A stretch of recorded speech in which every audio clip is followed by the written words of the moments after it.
do you want to tell us a little bit about this catapult before you launch it? It's built out of a table.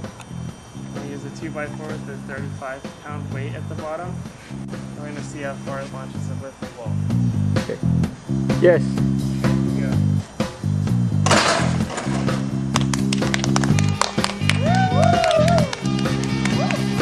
Go.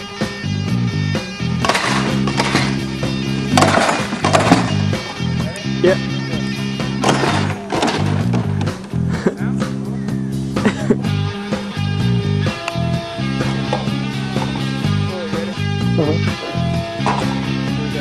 Oh, this is dangerous.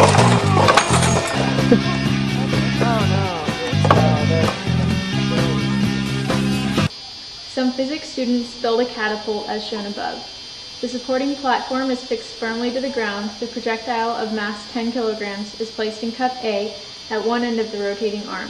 A counterweight bucket B, that is to be loaded with various masses greater than 10 kilograms, is located at the other end of the arm.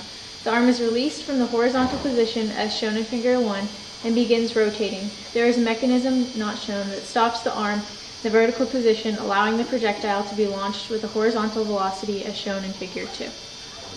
Okay, the students load 5 different masses into the counterweight bucket, release the catapult, and measure the resulting distance x traveled by the 10 kilogram projectile.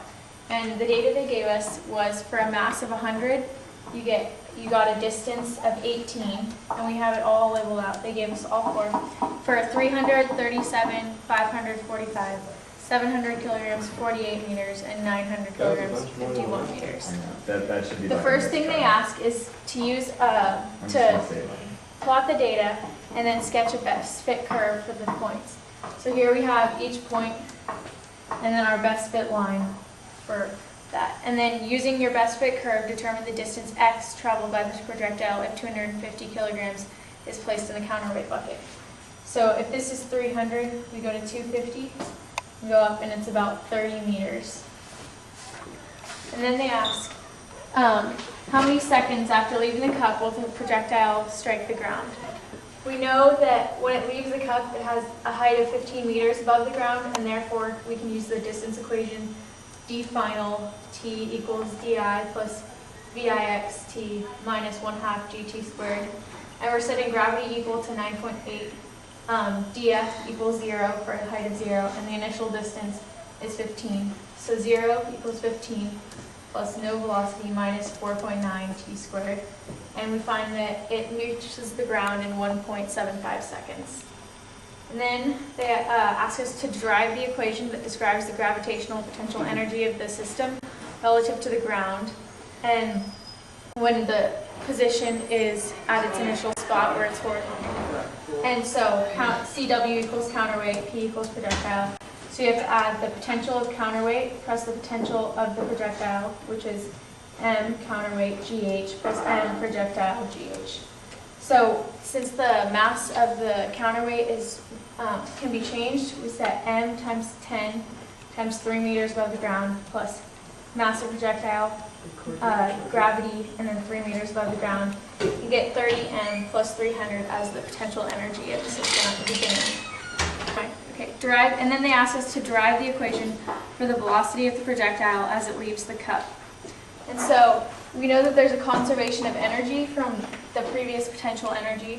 So we get U initial equals U final plus kinetic energy, where kinetic energy of the counterweight is 1/2 mvb squared, and of the projectile is 1/2 10 the mass of the projectile vp squared. So U final equals m times 10 times 1 meter above the ground plus the mass of the projectile times 10, 15 meters above the ground, which is 10m plus 1500. And then we set it equal to the initial energy, 30m plus 300 equals 10m plus 1500, plus the kinetic energy, 5 vp squared plus m over 72 vp squared, because v of the counterweight is 1/6 v of the projectile. And solve for v, and you get the square root of 20m minus 1200 over 5 plus m over 72. And then we go over here. Then they asked us to complete the theoretical model by writing the relationship for x as a function of the counterweight mass.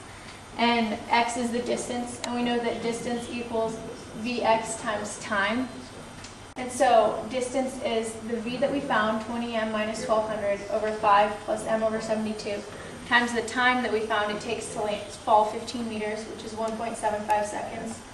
And so that's the equation you get for distance, depending on what mass you have on the bottom.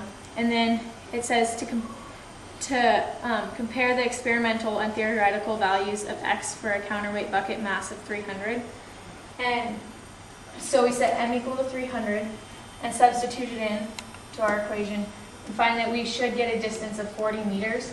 But when it was tested, it got a distance of 37 meters. This could be due to the fact that there is friction at the point of rotation, air resistance, and we also considered the rod to be of negligible mass.